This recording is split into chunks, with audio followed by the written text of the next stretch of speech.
caller na si Daddy Boy. Blush ba o flash ang hatol? Ayan, salamat sa lahat ng mga nakikinig sa mga nanonood sa Facebook Live ha. Lalo na kay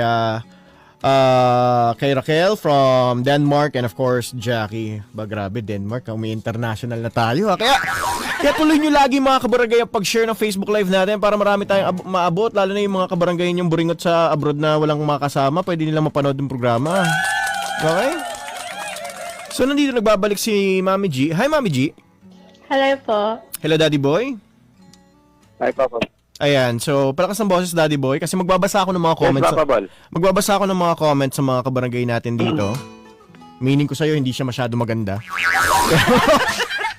Di depende pa rin yan kay Mami G kung anong hatol niya sa'yo mamaya, okay? So, eto nga, sabi ni Boy Banayon, mukha namang mahal ni Mami si Daddy, kaya sige lang, boto ako dyan.